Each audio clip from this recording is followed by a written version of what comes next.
A good free solution for recording your sketch sessions is OBS Studios. Let's go to Google, type in OBS Studios, and go to their main site.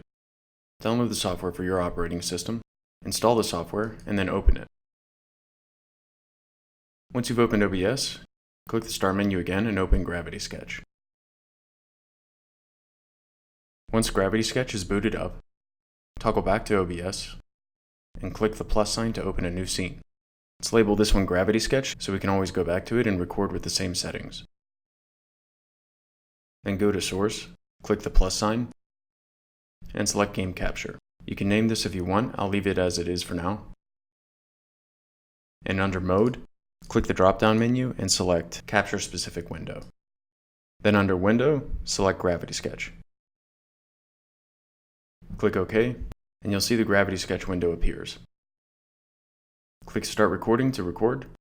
Now you can put on your headset and continue to sketch.